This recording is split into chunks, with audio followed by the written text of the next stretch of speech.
We've already missed gold. We've already missed gold. We're already past it. All right. The podcast is over. Thanks, guys, for coming. Appreciate it. Over before it even began. Hope you guys found value in that conversation. Yeah. That's why I always hate, like, when we jump on these things, I start talking to people and then we start talking about good stuff. And I'm like, wait, just hold on. You should just be like, shut up until we get started. Yeah. Record. Intro. Yeah. So what's up? Not much, man. Are we recording now? We are recording. Do you think we're on? Okay. You didn't get the prompt that says this is being recorded? Oh, I got the prompt. I thought it was going to give us like a countdown for some reason. No. Maybe I was just wrong. Well, I'm joined by Andrew Blank and Eric Novroski. Did I say that right? You nailed it. Cool, sweet. Right. And they're part of so many things that I can't even keep track anymore. Same, honestly. Music, podcasts, recording studios, soon to be fathers. It's just all crazy. There's just a lot of things going on all at once, but I wouldn't want it any other way. Yeah, I mean, I don't really know how you find the time to like sleep. Right. One. I think it has a lot to do with like, for me personally, I like to stay I keep my life to a very strict schedule anymore. And I think that keeps the balance going. So I'm able to constantly go the way I do. I was going to say, I feel like Andrew is on the edge of divorce. No, we're good, man. I don't think we've ever been better. She probably said that too, because they're in the back just chatting. Absence does make the heart grow fonder, right? Yes. Well, that's what you said. I said I typically do these, 8:30 at night. And like, how about a Saturday? I'm like, Saturday is like the one night of the entire week that I dedicate to my wife. Like, you said it's family time, so we can't take you away from family time. So that's good. I don't want to get divorced. Exactly. So I'm like, guys, no Saturdays. Yes. So here we are at 10:30 a.m. on a Sunday. Yes, we're all enjoying our coffee, and you're enjoying your Kill Cliff over there. Yeah. Of course, that was the conversation before we hit record. It's the Joe Rogan spicy pineapple flavor. Popko and I went in on like what was it, like a 60 pack of them or something? Apparently you're still on them. I went through them way too fast. This is the second round for sure. Oh, okay, gotcha. Yeah. No, I got hooked, and I was like, I was like drinking those like consistently. So I don't know. I think I've built a crazy caffeine addiction over the last couple of years, and I feel like you didn't help with that at all. Have you become sober? I'm doing good, man. I'm doing good. Have you become sober? No. We're still. I feel like a lot of people who embrace sobriety, they find other vices. Caffeine is typically one of them. Right. Caffeine and cigarettes is like that's what I've seen common. I mean, it's yes for the coke and smoke. Oh man, that's a reference to Nick Cotillo, the bass player in So Much Hope and Send Request. Yeah, so I mean, I don't even know where to start. I mean, I guess we should start with like, the current things. Yes. Let's talk about So Much Hope Buried, that you're both members of, and then we'll talk about the podcast that you guys just started. I think you're just put out episode 3 past Friday. Not too far in. Yeah. But I mean, and I think I saw somewhere that So Much Hope Buried is releasing an EP very soon. I'm not sure if this will be released before that EP or afterwards, but we'll talk about that. Yes. March 11th, So Much Hope is releasing an EP called Sentiment. We're gonna hopefully, if this comes out beforehand, not really sure. We're gonna have a release show over at Oasis in Kingston. We're hoping to get as many people out as we could. We have friends from Islam's the Lions, escape artists, and we had a band drop. So that's no fun. We're in scramble mode to try to find a fourth.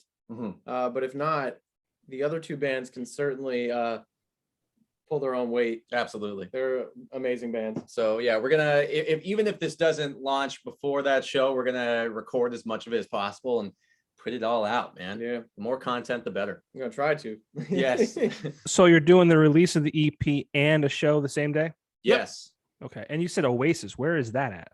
You said Kingston. I don't even know what that is. Yeah. It's the basement of Wyoming Avenue Church. Right. Okay. Yeah. So that is right by where the highway crosses over, where 309 crosses over, you know, that bridge. Yep. It's almost underneath it. Yeah. Okay. Our friend Dan Gray has been putting shows on. He started doing it like pre-COVID. And I know, a long time ago. Yeah, I know Toothless and SendRequest have both played shows there, but I think this is the first one back. It is. So we're just kind of opening the gates for bands to come through there again. That's cool. That's cool. Yeah. I feel like a lot of that, it's like a DIY, like underground, like scene is pretty neat. Absolutely, man. It is. It's a lot of fun, but also a lot of stress. Because everything does kind of fall on. You're the one pulling the weight of everything. Yeah. Yeah. So, but unfortunately, there's not a ton of local venues that allow all ages. There's not. There really isn't. And I just got Yeah. asked a question the other day. He said, you know, what are your favorite venues that aren't, you know, Carl Hall, the Jazz Cafe, and the V Spot? right. And I'm like, those I are the don't big know ones, that there man. are any. You know, like, Right. it's weird. Yeah. Yeah, I know. And with Steve just closing down Stage West, that was a heavy hit, but it is what it is. So, but like, still, you're right in terms of the all ages thing. I know Carl Hall does all ages, but I think it is BYOB, so I think you have to be. I think it does a it depend on certain age. circumstance. I'm not. Yeah, too I don't sure. know. I don't know, but I yeah. know like Finnegan's was another cool venue that we've played, but that's a bar, so that's 21 and up only. Right. And for the release show, we really wanted to have it all ages. We didn't want to. Number one was all ages because you know, like I feel like we appeal to that under 21 crowd in a certain way, and I know we've had some friends that are under 21 that just wanted to come out and like they haven't even been able to see the band yet, and we've played a handful of shows over the past 6 months. So, I think Carl Hall is the only underage or all ages rather, and I don't think it matters. right. And they are BYOB, but you know, Andrew, you played that show for me. Yeah. That was all ages, and there were kids there. So yeah, I mean, I think it's just the nature of the music that we're in. We realize the demographic tends to be heavily rely on that under 21 audience. So that's a big thing on our end. Yeah. So talk about your music with So Much Hope Buried. Yeah. So Much Hope. We fall under melodic metalcore. If you really want to get into the I mean, genres. I'm terrible with genres. I just like to call good music.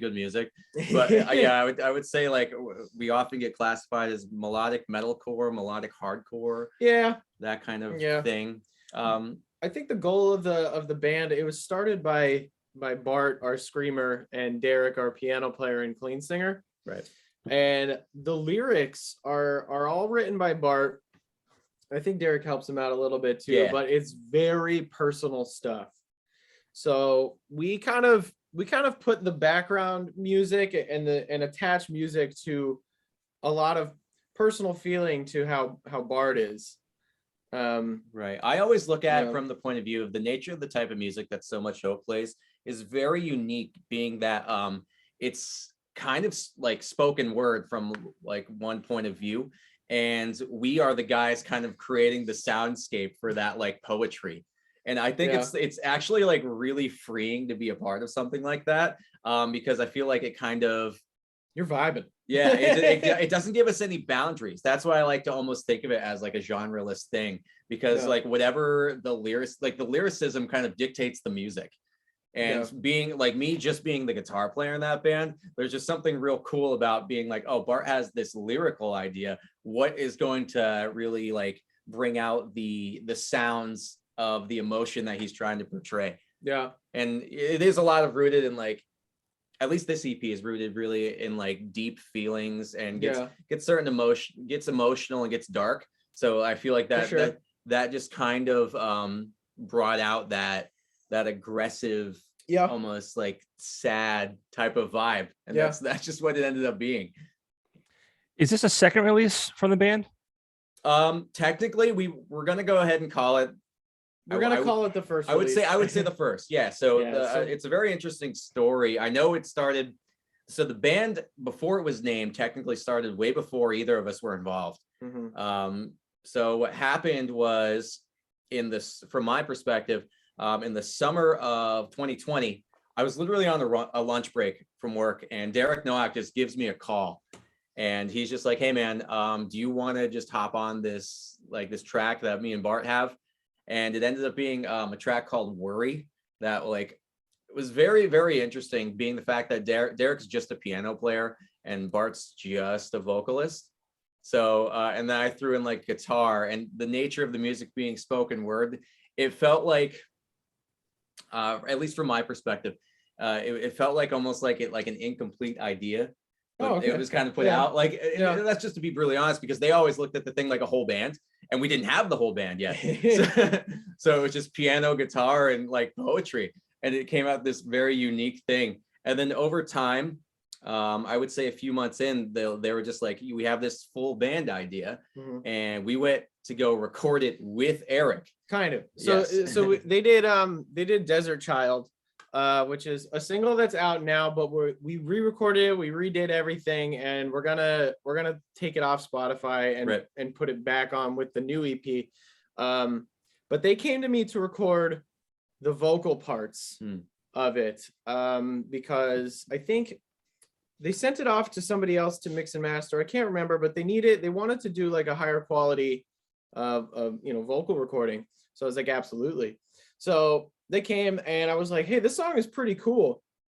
And they're like, well, do you want to be in the band? And I was like, I don't know, because I said I've got Toothless, and I'm very dedicated to Toothless still, but maybe. And I ended up saying that, okay, I'll join. I don't know how much, like what this is really going to look like. And it ended up working like super well, because Toothless is recording an album right now, and we were like writing and everything. So like what I was able to focus on and put my time into hops back and forth. So like right now it's this So Much Hope release, it was recording So Much Hope because I did the record with them. And then once this is out and we're riding that wave a little bit, then Toothless is going to be like, I'm going to be pushing that, doing the new Toothless release. Right. It's going to be this really nice back and forth between now is like a So Much Hope season, and then like now is like a Toothless season. And it'll take up a lot of the, I hope a lot of the year. Yeah. Which is probably why it seems like we're doing a lot. Because it's kind of the same thing. It's this very like yin and yang back and forth between other projects, and meanwhile keeping like the podcast in the loop. Yeah. But yeah, to go back to the So Much Hope thing, I know. So I joined. Yeah, to continue the story, Eric joined. Then we were a 4-piece, and we kind of rode that wave for a little bit, and then we were just on the hunt for a 5th member. And at the time, I grew really close with our friend Nick Cotillo, and I was just like, Nick's a good dude. Like, let's give him a shot. And then, we just became a 5-piece, and that's kind of the state of where it is right now. Yeah. And it was very, like I said before, there was something very freeing about creating the So Much Hope music, in that like it was the first time, at least for me personally, that all of the music kind of came naturally. Because when I'm involved in like my other projects, like the Send Request and or like your Fresh Steps or Blankman, whatever it may be, I always like to sit and methodically, put together songs. Like kind of there's like a foundation. You're kind of using building blocks, and I like to like keep things separated and then just kind of mesh ideas together. But with So Much Hope, it was like it flowed so well. There was something about just being in a room together and creating something, and someone would just kind of spark. Someone would just be noodling on something, and it was the first time like I was like that. Someone would just be like, "Let's make that happen. Let's turn that into something." And literally, we would just create full-fledged songs. Have someone creating an idea in the moment, and I think that's the nature of that music, and it's just cool. The whole EP was actually written together. Unfortunately, before Nick was in the band. Right. So he actually, it was funny. The first practice that he came to was actually when we wrote the last song on the EP. He just showed up, and we were just vibing, and we just made a song that night. Yeah. And we were like, wow, this is how we wrote the EP. So it was really cool, because we were in my studio and just float out. Right. Just So happen to work. I just think, so at the core of it, I want to give a quick shout out to Derek Nowak, because I feel like he was kind of like the driving force, because I don't know, at least in both of our cases, he was just very upfront and brash about everything. He's like, hey man, do you guys want to be in this band?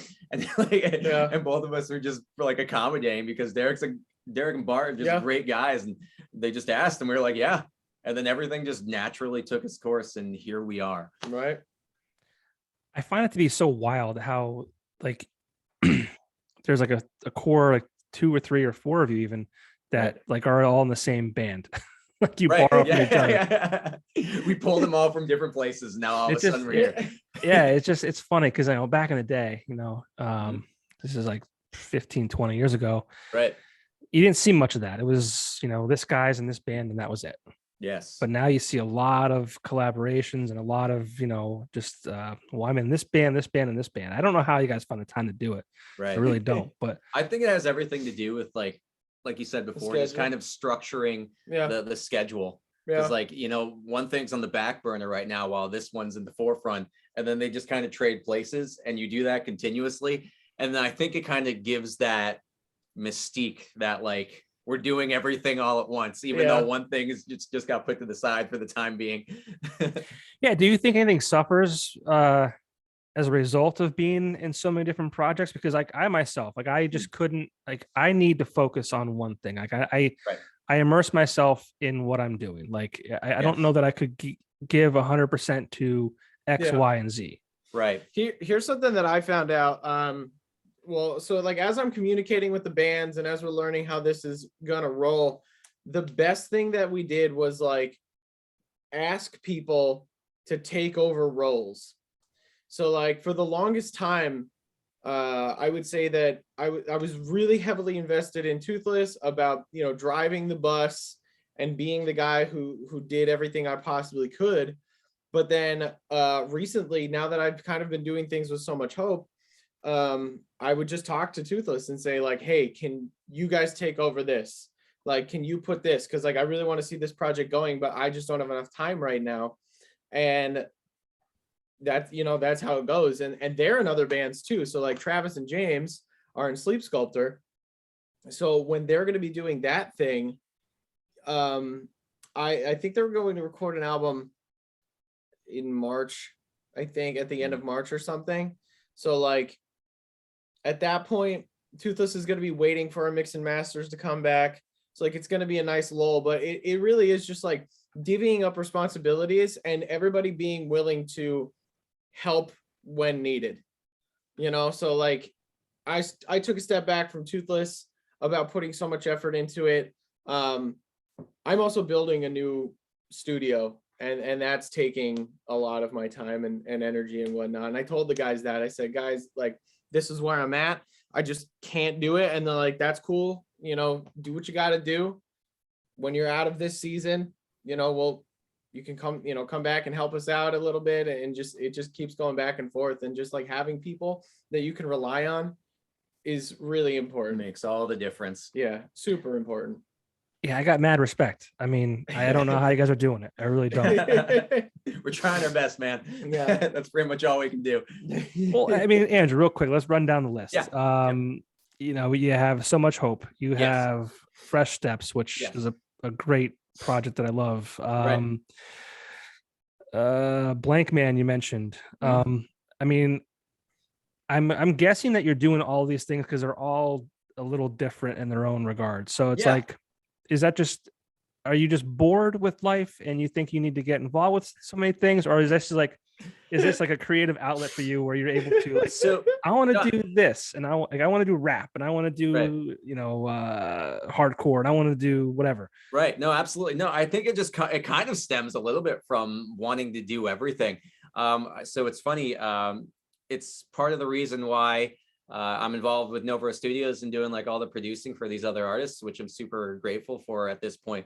I remember back in, I would say 2018, 2019, I had a conversation with someone about like trying to make these super creative ideas for, at the time it was just Send Request. I had no other endeavors going on. So I wrote out I'm always demoing things 24/7. I'm just a songwriter at heart. I think that's where my passion truly lies in music. So at the time, Send Request was my only outlet. So what I was doing was I was writing a bunch of wacky demos for Send Request that didn't sound like Send Request at all. And I was having a conversation with someone, and they told me like, hey man, like this isn't the vibe for this band, but that's why side projects exist.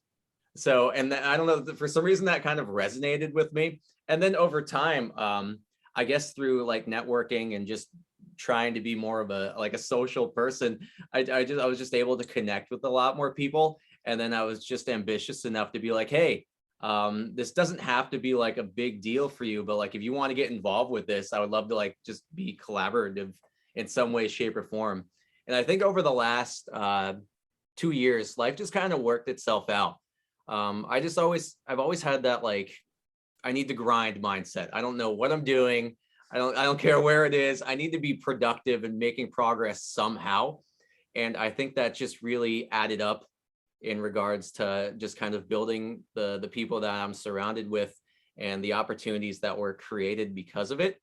So lo and behold, like I think the pandemic just kind of kicked me into gear to be like, hey man, if this is what you actually want to do, you got to do it somehow.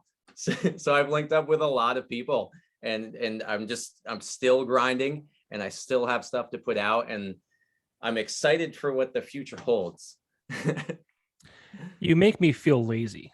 Because, well, I don't know, man, I'm sorry. Well, it's funny because you and I linked up over like the last year or so, and we bonded a little bit because I like got turned on to Rogan, and I became like a Rogan guy, and I was listening, and I dove into like in the cheesy way, I dove into like all of like the motivational, inspirational type of people, you know, like your Jocko Willinks and David Goggins and Rogans and stuff like that.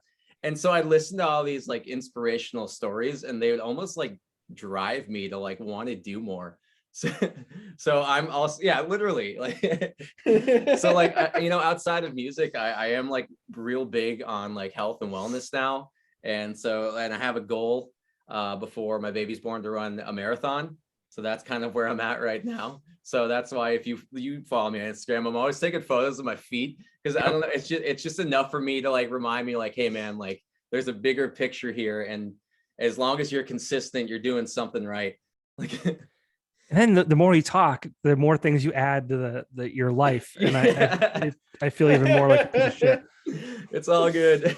I don't know. I like to stay overly productive because it just keeps me happy. Yeah. In addition to 5 bands and being a husband and soon to be father, I run too. So that's cool. Yeah, man. And I'm trying, like, it doesn't show, but I got into lifting too. Like, I'm just trying it all, man. Like, I'm just trying to be healthy, and I'm trying to do the things I love. Do you sleep? Like, yeah, for real? I mean, I try to get as much sleep as I could. I mean, what do you typically get a night? I would say it's like, between like 6.5. Like, are you kidding me? 6.5 to 7. That would kill me. I'm like, well, and I'm a sucker for a good conversation too, because there'll be nights that I'll just stay here, knowing I have to be up at like 5:45. I'll stay here until like 11:30 midnight, to the point where I have to get kicked out because, like, dude, you need sleep. Yeah, I whatever, man. I don't know, man. I still feel young enough to chase after things. Well, you are. You definitely are. How old are you now? Like 27. Okay, I put you at mid-20s. So. Right. So we're getting there, and I think that's a thing too. And we talked about that. Like, I think we're both driven to just kind of live out our dreams, if you will, just because we realize that, like, we're not getting any younger. I think the closer you get to 30, the more like ambitious you get, because for some reason 30 is like that hotspot number that, like, by the time I'm 30, I want to at least achieve X or something like that. So it drives you. Yeah, I got in the best shape of my life at 30. Yeah.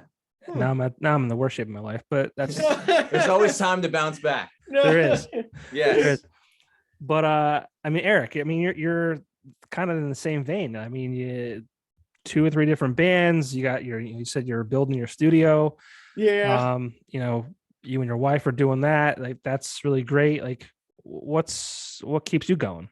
Oh man. So for me, there was it was the studio first. I loved recording and I loved doing all this stuff before the bands, before anything, and that's what I wanted to do. So I probably didn't get really into the studio until like 2018, I think. I had a job and it was a cool job, and I really liked it. And they were talking about like what it would look like if I was able to go full time, and so on and so forth. And that would have, eventually ended up being my career. And I was like, I don't know if I like really want this long term. As much as the job is really cool now, and the people that I worked with were some of the best people ever. I was like, I think I want the studio. So I ended up quitting and focusing everything in on the studio. At that time, I joined Tala, and I toured with Tala very heavily. So on the off time of not touring with Tala or working on that, I would work on the studio. I would try to get, build up my resume and get clients in. I had Toothless at that point too, and we were pretty dedicated in keeping going. I quit Tala after a year, focused even more on the studio, more on Toothless, and I got married within like not too long after quitting Tala. I think a year after I quit Tala, I ended up getting married. And honestly, one of the major things was when Andrew and Gabby told me and Sarah that they were going to have a kid. It was, first off, it was a really funny story because he looked back at me in the car and he's like, "We got something to tell you." And I made a joke because I was looking at Andrew and I was like, "You're pregnant." And I didn't mean you as in you and Gabby. I meant like you as in Andrew. I was like, "Oh, you're pregnant." And he just like stared at me and I was like, "Oh, I ruined it." I was like, "I can't believe I did this." But that was one of the first moments of my life where somebody told me they were having a child, like my peers. And I wasn't like, "Oh crap, having a kid," because like I've had a few friends. Whoops. Yeah. Right. I've had a few friends back then that was like, they were like, "Hey, got this girl pregnant." And I was like, "Oh crap, having a kid." This was one of the first moments where I was like, "Oh, this is like a good thing. This is like this a happy plan. This was supposed to happen." Yeah, this was supposed to happen. And then Sarah and I have been talking about kids for a while, and like, what we wanted, when we want to do it and whatnot. But I was like, "Oh my gosh, my peers are having children, and like, it's the time that they're having children." And I was like, "I'm older than Andrew." Oh crap. So that was like a huge driving factor. I was like, I need to do everything. I need to do everything that I possibly can to make sure that I'm setting my family up for the future. Right. Plus, so not only, I don't want to say like my only driving factor is not just like imminent financial burden with a child, but like it is passion. Like I love recording. I love mixing and mastering. I would do this whether I was no matter what I did for a career or not. I just wanted to be savvy with it and make it a career. And especially with the bands like Toothless and So Much Hope, I absolutely love the music. I love the people that I work with, which is why I'm even in the bands, because like I could play anything, no matter what somebody asks me to play, I'm down. If I'm with good people, it doesn't really matter what the music is. So like, it just so happens to be that Toothless is a crazy metal band and So Much Hope dives into that. But really, if Toothless was like, "I don't want to be this anymore, we want to be something else," okay, it's just because it's the people that you work with make you passionate about it, because like I care about everybody in these bands so much that I want to see them grow. I want to see them do cool stuff, and like I just want to see everybody in my circle make progress and be prosperous in that. So there's a lot of drive that comes out of passion. I am not like Andrew when it comes to health. I'm horrible. I'm horrible with that. And if it wasn't for Sarah, I would be extremely overweight and very lazy. But they ruin everything, don't they? Yeah. God. Just let me be overweight. And I'll help. Let's just do what we want. No, it's really great though, because she is such a massive like support system in that, because I don't know how to cook. I don't know how to eat good and whatnot. And if it was up to me, I would base everything off of convenience. Mm-hmm. So like I would live off fast food and never think about it. So it's really nice when she's like, hey, no, you have to eat well. Yeah. So there's that. I'm not a runner, my knees are shot. And so I struggle in that department for sure. I wish I was a little bit more disciplined in that. But I don't know. I guess maybe we'll get there in the future. So I think you touched on like a very valid point that we've talked about like ever since. Well, truthfully, we that could be another topic right there. How So Much Hope kind of led us down this prosperous road of realizing that we're basically the same person in a way. You're kind of, and we complement each other super well. But I think you touched on something that the idea that we both feel like we've been through enough, that one big driving factor is that we surround ourselves with good people.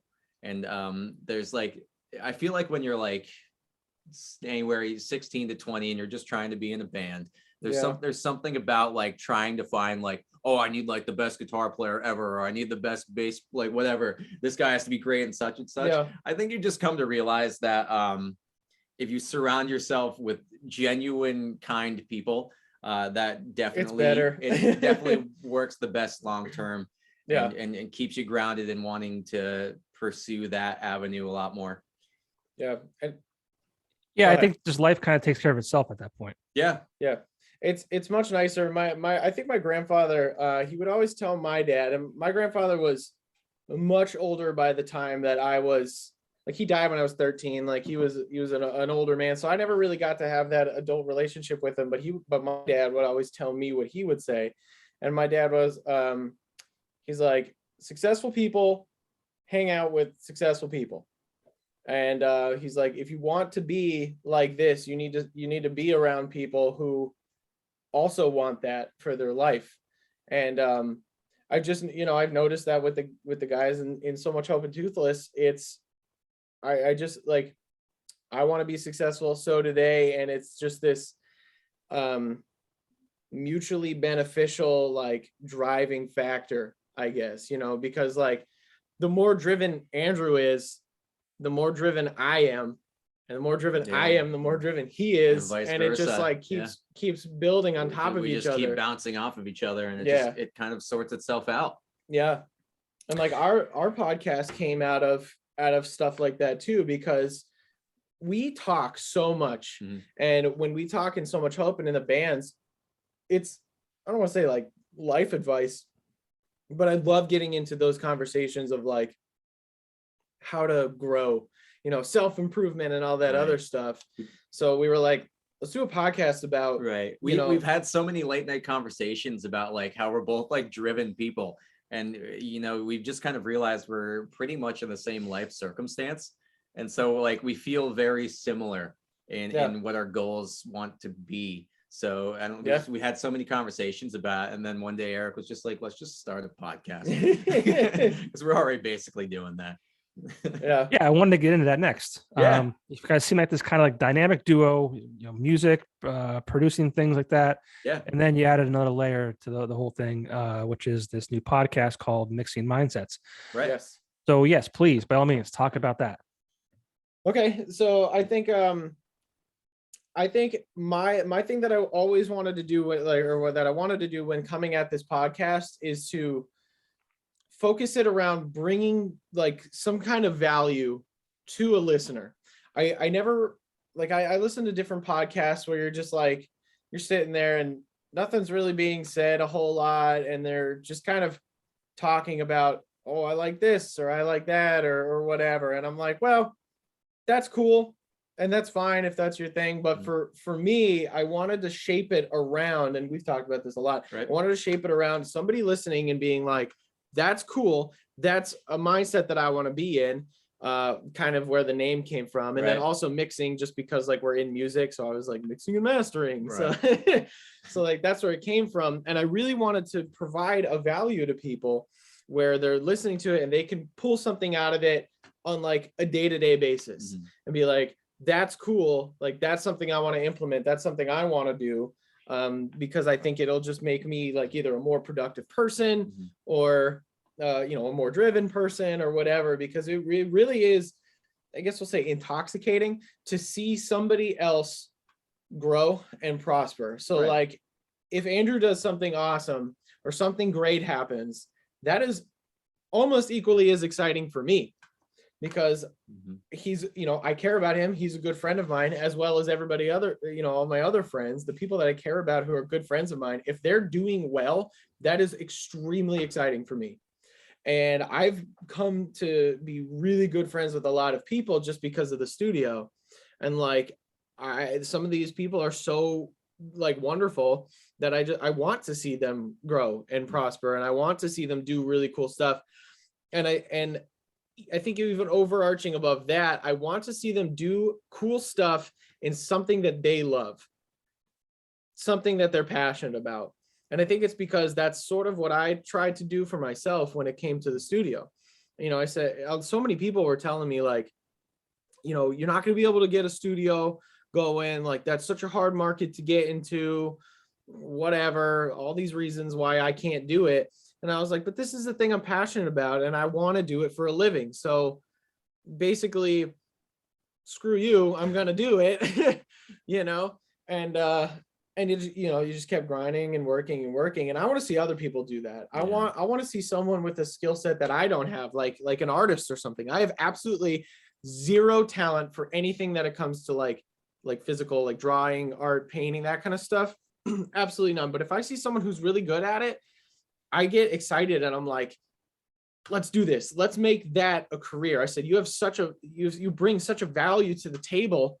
Like, let's show people that value and let's, you know, create, you know, your life off of it. Right. That's exciting. You know, when somebody is successful in that, you're pumped, right? You're like, yes, you're killing it. You're doing it. And I would hope that they feel the same for me. You know, if they could look at me mixing and be like, you know, I mean, I've gotten texts like that constantly or calls from different clients, and they're like, so what's your schedule look like? And I'm like, oh, you know, I do it full time, so I could work around you. They're like, oh, really? Like, you don't have a job beyond this? I'm like, nope, this is it. They're like, oh, that's so cool. Like, it's exciting. And I want other people to feel that. Right. You know, so the podcast came out of us trying to be like, let's see if we can bring our mindsets to that, to make it happen. And like, we're doing that with like Andrew and his producing now. So like, you know, he's at a certain stage in that might not be career level, but if you don't start somewhere, it's never going to happen. So like, we've started somewhere, and, you know, we started with one client doing one song, you know, and then all of a sudden that client's doing an EP, and then all of a sudden that EP brings in another client and another one and another one. And so like the whirlwind. And it just keeps going. So like I literally just finished up a record. I don't know if you've been seeing a guy, his name is Jared Nesbitt, has his face tattooed like a skull. Probably the only guy in this area that has that, but he's been going under the name of Thanatos, and he's one of our clients. So he actually comes to me and Andrew, and we basically wrote him this EP, which he did vocals over. And I literally just finished the mix and master and sent it to you guys like a few days ago. We're just listening down the way over. And I think just to kind of bounce off what you said a little bit, I think for the podcast, naturally I was just pulled into the idea of it because I think it's kind of rooted in if there's one positive that I feel like the pandemic kind of like struck in me, is it gave me that ambition to go like become a go-getter. There was just something I felt like, I feel like for everyone, the times got pretty dark in some way, shape, or form for some aspect of their life. But for me, I just felt like I got in this rut because there were a lot of things just truthfully not going very well in life. So I just really took the step forward and took the time to tell myself like, hey, you really need to kick yourself into gear. And I've built this over the last 2 years. I'd like to think I've built this mindset and this lifestyle around like being ambitious, being driven, wanting to be around motivating people, and how do I motivate others. And I really like it. I make sure anymore, it's like a conscious effort for me to like think like, hey, how do I be the most positive I could be under any circumstance? So I'm always very mindful of that now. And I think that just kind of is noticeable in our conversations. Yeah, spills over into the podcast. Just the natural progression of things, like the natural progression of how my life ended up being dictated, fell into this podcast. And now you could just hear me talk because that's what I've been trying to do over the last few years. We're hoping people feel motivated at the end of an episode. Right, because it's really all driven in the fact that we ourselves want to be driven. Yeah. So it's this idea that like we're trying to motivate each other, and we hope that like the audience is able to resonate with that and feel something, to like just want to be able to go out and do something post hearing us conversate. Yeah, because I've been on the other side of that before, and I'm living proof that it works. Yeah. Andrew, I want to get back to that in a second, but Eric, I mean, there's a lot to be said for someone who kind of forgoes the career, the something they already have set, the 9 to 5, the guarantee, and kind of just take that big risk and roll the dice, which is what you did with your studio. And it's so cool that you've been able to, make that your full-time gig and be a part of people's lives the way you have been. And, I just have so much respect and admiration for people who take that risk, take the jump. And I always think to myself, I wish I had something that I was like good at. Like, I have the Duval leather hat on right now, and his store and what he's been able to do is phenomenal. It's such a cool thing because I saw him as a musician that just kind of not threw it away, but said, okay, I did this. Now it's like time to focus on my real passion, which is that. And even the guys I work for at Axelrad Screen Printing, they had, Dave was I think a TSS worker, and he's like, this is not what I want to do with my life. Like, and he started the, Axelrad, and, has grown that business so much over the past few years. It's such a cool thing. So, good for you for, being able to take the jump and thank you. I think like, hanging around him, and like, it's like you said, it's actually extremely inspiring, and it makes myself want to like aspire to be like that. So, I'm grateful to be along the ride. I think about like making like pickles and peppers. Call it Popko's Pickles and Peppers. All right, go for it, man. Star store. There's nothing I'm not even good at that. There's like nothing that like I'm like passionate about and that I like love, like that I was like, I want to go do this. Like I don't know. I think there's something to be said about that though. Like, because I'm just I'm passionate about music. I mean, when I really try to narrow down like the specifics of my life, which is something I've been trying to do for, forever now. I'm passionate about music. I'm passionate about health and wellness, but like, I am also just a firm believer in that there's more to life. And so like, I'm always trying to pick out new passions here and there. So I just think we're all on a hunt. I think finding that passion is really hard. Right. There was a time where I was going to completely give up music, completely give up the studio, like give up everything. And I was thinking about going to police academy. And I'm very grateful that I didn't do that. It sort of stemmed from a bad relationship that I was in, and not going to get into that. Yeah, exactly. But so like I almost gave up that thing that I was like passionate about. And like I know a lot of friends who are like, I don't know yet. And I don't think that's a problem that you don't know. Right. And I talk to my dad constantly, and I for the longest time I was like, just tell me what to do. Tell me what to do. What do I do? Do I go to college? Do I do this? Do I do that? I don't care. Just tell me what you think that I should do. And he would never tell me. Well, he couldn't. Like, there's no way. Yeah. He's like, I can't tell you what to do. He's like, you got to do you, and you need to figure it out. And it was good. And I've had a lot of, career counseling conversations with him. And I've had I feel very lucky and very privileged, if you want to say, because of the people in my life. My mom and dad are some of the best people ever, and they have poured into me and spoken to me a lot.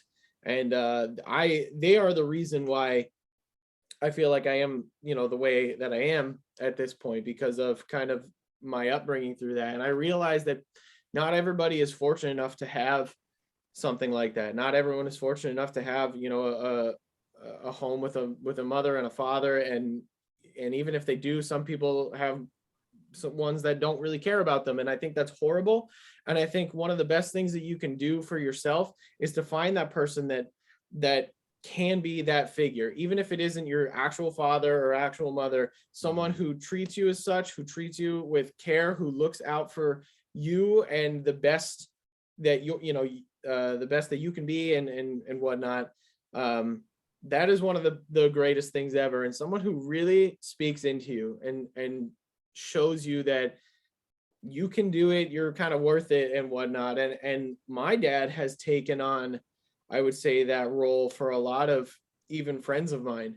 And I've watched him do that throughout the years where, some people I know who, unfortunately their fathers left at a younger age or whatnot. And my dad would notice that. And he's like, whatever you need, like, I'm here. And even to this day, like, Nick, our bass player, Nick Cotillo, will walk in the house and my dad will hug him. And it's so funny because, like, that I think it transcends age. It doesn't have to be just right. Like this, father who, looks at a child. Like, it doesn't have to be a child. Like, I still look to my dad at 28 years old like that, and Nick, who is 25 or whatever, still comes in and my dad hugs him. It's just nice to have that support system, whoever you could find it in. Yeah. It doesn't necessarily have to be blood, but finding that would be so important for people. And I think my dad understands that too, which is why he's so willing to step in and be someone. I mean, he's such a great person who really cares about people, and it's so important that happens, Yeah. It's really important that you have that. And as a father now, like, I see, and I just know how important it is just by having a child. So for sure. It's definitely a life-changing experience. And I think about, like, what am I passionate about? I think I'm passionate about other people's music. Right. As weird as that sounds. I was at the I think and there's something to be said about that, like, find a way to turn that into, like, a hobby, and here you are. So really, when you think about it, you're passionate about this. I was at Montage yesterday. I was the Verve Pipe was playing. Nice. You guys are familiar with the Verve Pipe. You might be a little too young for that, but no, we're good. I'm well versed in all the music. When I see shows, and, like, I remember Andrew seeing you guys play at Carl Hall for that event we did, and right. I can't remember the name of the song. It's one of my favorite songs from Send Request. Yeah. Was it the one that closed on? I think so. Was it Teenage Dirtbag? You know what, though? One that we all know. Not even I thought this is gonna sound terrible. And this is gonna sound like I don't know anything, but I thought that was a female singing that song for the longest time. Like, forever, until like 2 months ago. Dude, I have so much respect for Wheatus. They've been grinding since, like, at least the late 90s, and I mean, they're still going consistently, and they're touring like you wouldn't believe. And I think they're, like, at this point, they're like a 9-piece band or something. What? The dude has like 3 backing singers and everything. All right. It's awesome, man. I haven't seen them live, but I have so much respect. It's funny. Send Request played with, I feel horrible for not remembering the name of the band, but they were an early 2000s pop punk band, had a little bit of fame here and there. And the guy knew the singer from Wheatus, and he noticed that we cover it, and then we have it, like, out and everything like that. And the dude came up to me and he's just like, man, if you could just meet him, he'd have so much respect for you, because he loves when people are able to, like, bring his music to the forefront. Let's go. That's one of my goals right there, to meet the guy from Wheatus. Let's go. Let's make it happen. Let's make it happen. My goal is to get Joey Fatone on this podcast. Oh yes, I've been saying it, man, as everyone has. But I know. But yeah, man, I think I remember that very distinctly because that was one of my personal goals with the Perspectives record. There was a lot of good and a lot of bad, I would truthfully say, to come from that record. Now that I look back on it in hindsight, it's that I made sure, as the lyricist of Send Request, to have everything rooted in very, very deep emotional feelings. I wanted everything to be super personal for me, and I made that number one priority. I think that brought out like a lot of strong feelings, if you will. So I made so when I played songs, I mean, they resonated with me to every fiber of my being, and I wanted to make sure that because I made sure fundamentally that's what the song was about. So whenever I play anything off that record, it just means so much to me. So I hope that's able to kind of resonate with the audience.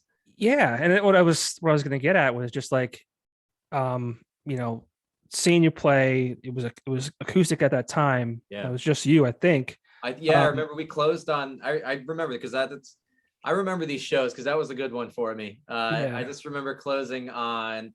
I want to say it was When Everything Falls Apart. That's exactly what it was. And it just like I had chills, and there's been times I've gone to shows and I've cried. Like, it's weird. Right. It's amazing what music can do for people and move them differently. And I'd cry, like, not even out of like sadness, or I mean, there's been times where there's beauty in it. No, yeah, I'm a firm believer, and if you're truthful and you're genuine in what you're writing, that it's going to be felt by someone, and they're going to feel what you're feeling to some extent. And there's something beautiful about that. And as a songwriter, I try when that's the goal.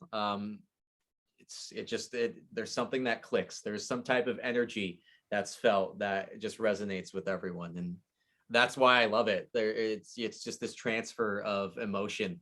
Do you see that in our like clients? Yeah. Like the thing, like when we sit down and write music for people. So to get more specific with that, like a lot of what we do with clients they're usually vocalists who don't really play an instrument, or maybe do, but are looking for a songwriter, and then I mix and master the whole thing. So like when he comes, like he's writing songs for people. Like we call it under the name of producing, but really, like, and one of the guys that we do, Yeti, love that. I absolutely love him. Yeti's such a good person, and he's great. But he came to me first as just a rapper, and he's an incredible rapper, actually, and really good lyricist.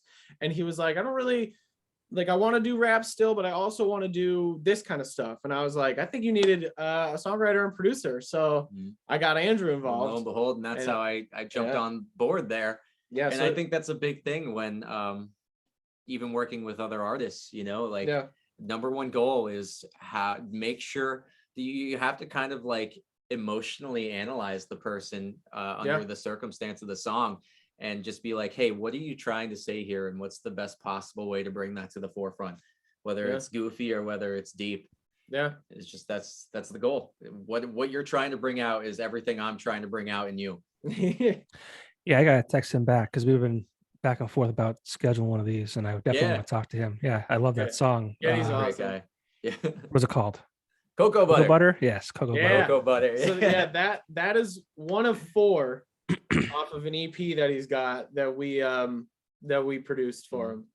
So he came to us with lyrics over a beat, and we took that beat as inspiration and made the music around it. Yeah. Cool.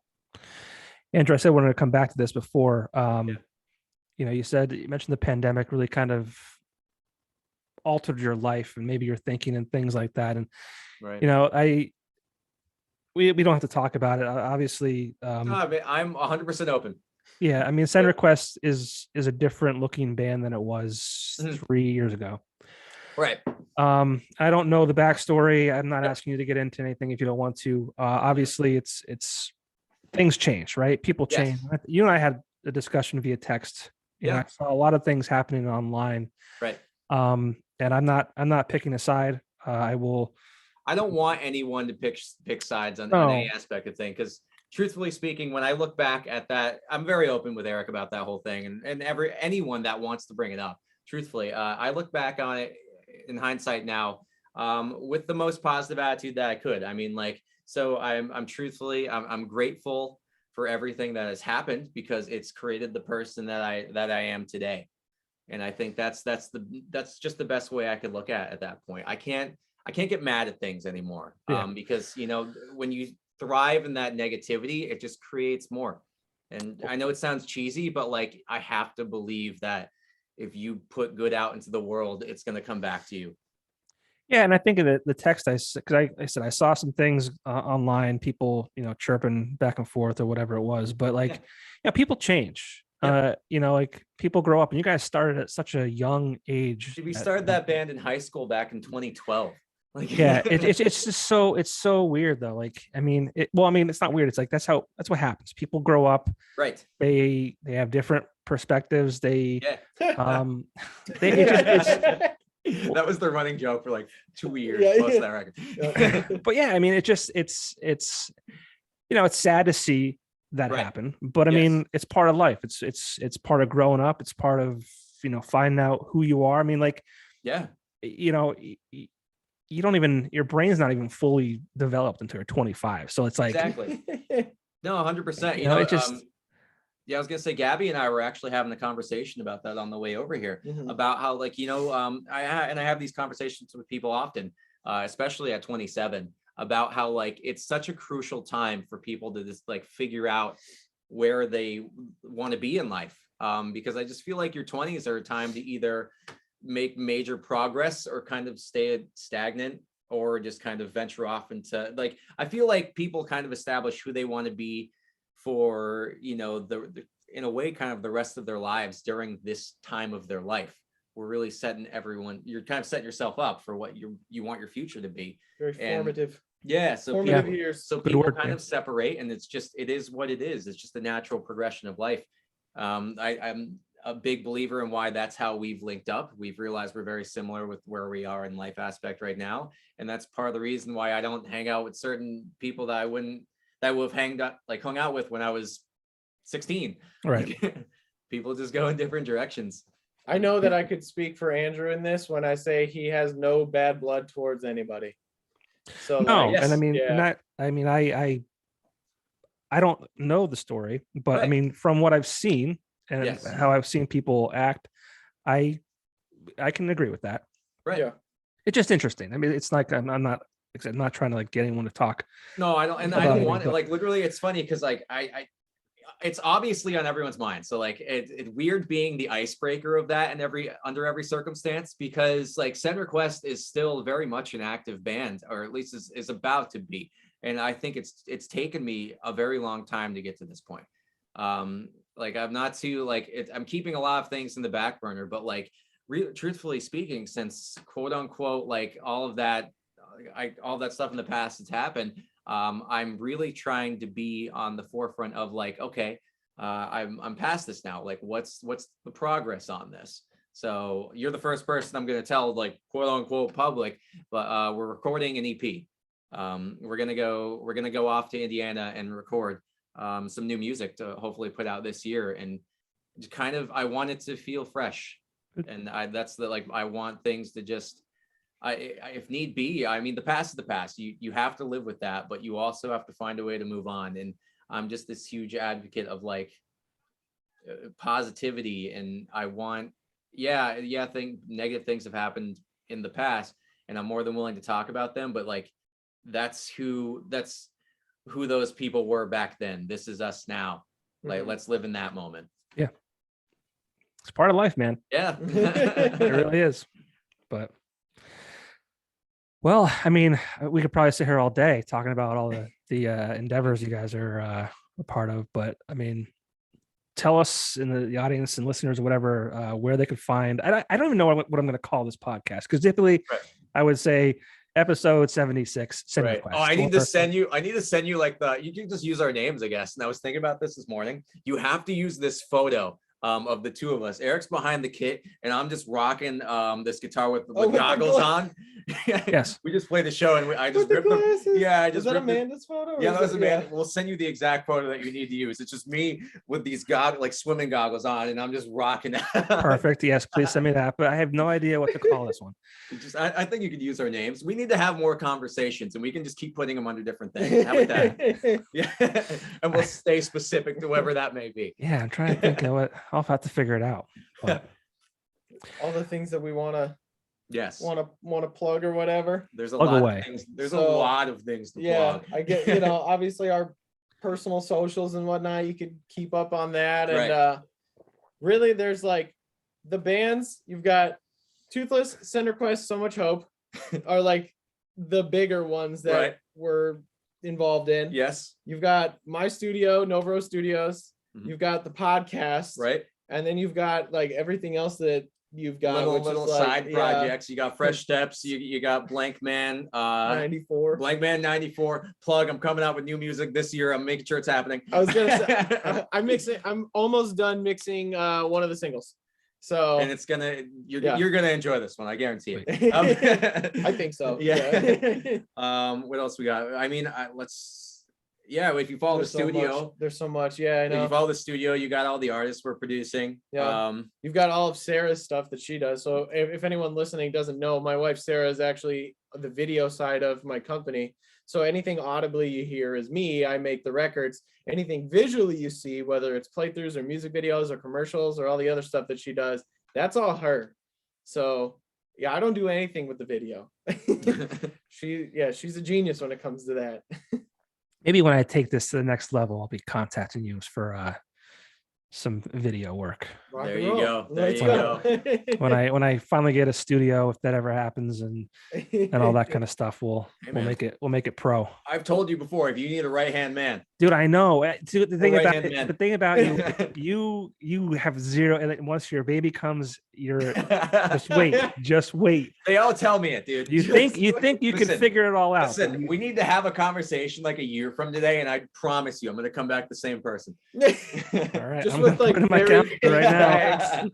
I haven't slept in 3 years. Exactly. I come back miserable. We'll just call your blank man. We'll go from blank man to I don't even know, I don't know. I got nothing. But yeah, dude, it's such a, I can't believe, when is she due? Gabby's due on June 21st. Okay. So I'm not sure if you've seen the news on my social media. We are also expecting. Yes, I did see that. Congratulations, man. July.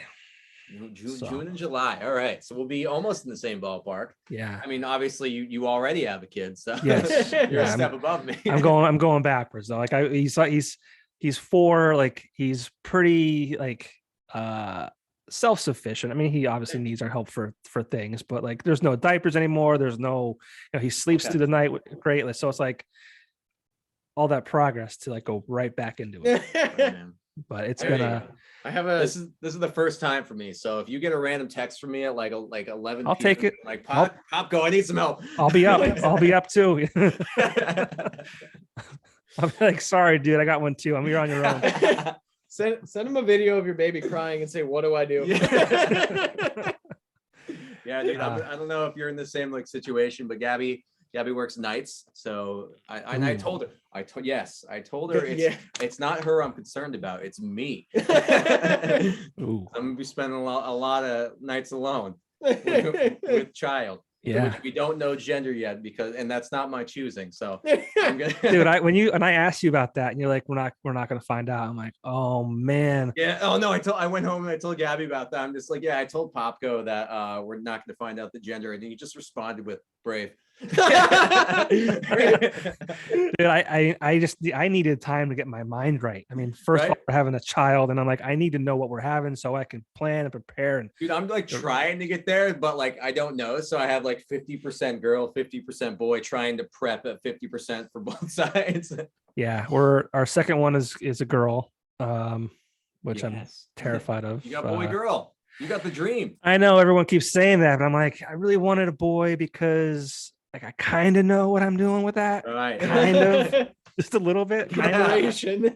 And then we also have all the toys and all the clothes, so like that was already set. But fortunately, my brother and his wife had a little baby girl a few years ago, so they gave us a lot of clothing Right. and Yeah, my sister has 2 girls, so we're if we have a girl, we lucked out. yeah, I'm just thankfully we had a boy first, because I was like, I'm not fit to like fight young men if they're assholes to my daughter. But then I'm like, Right. oh wait, I'll have a son who can do that. Yes. Yeah, so he's got to be the She's gonna protector. have the big 'cause brother. Yeah, she's gonna have the Like, protector. I'm not getting smaller, and I'm not getting younger. So it's like, Exactly. I You just can go run a marathon with Andrew. Yeah, man. yeah, I'll meet you there. Yeah, sure. I'll get right on that. I'll meet your feet at 6 a.m. You'll get there in no time. I'll meet you there, All Chaco. right.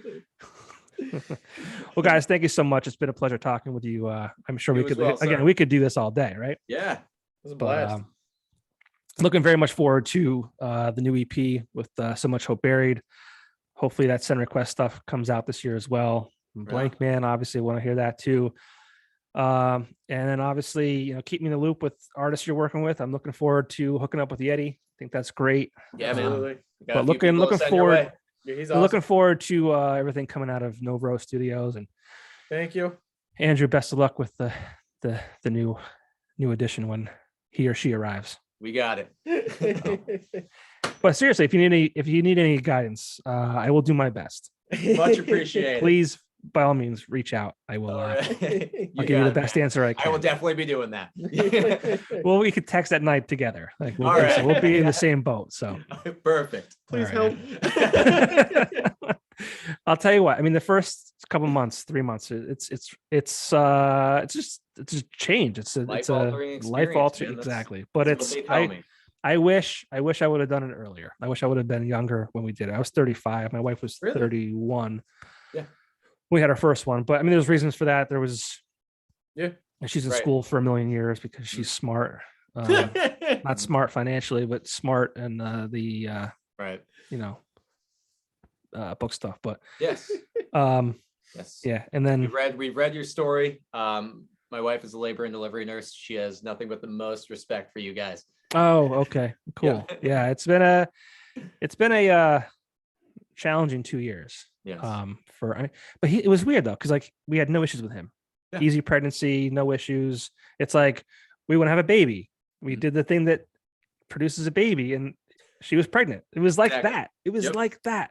Hey. And even the we had the 3 losses. But even like the 2, I joke. I it's not a joking matter, but it's Oh, absolutely. making light of the Got it. situation.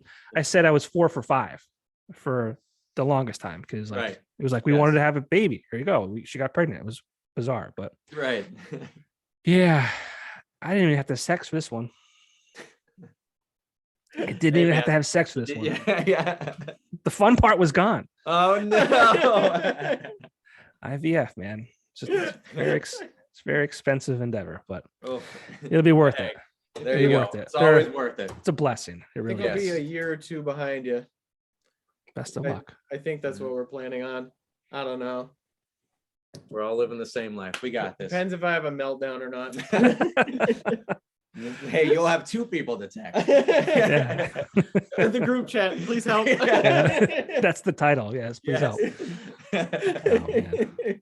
But yeah, best of luck to you guys with everything going on, and Thank you. All right, man. hopefully I'll see you sooner than later.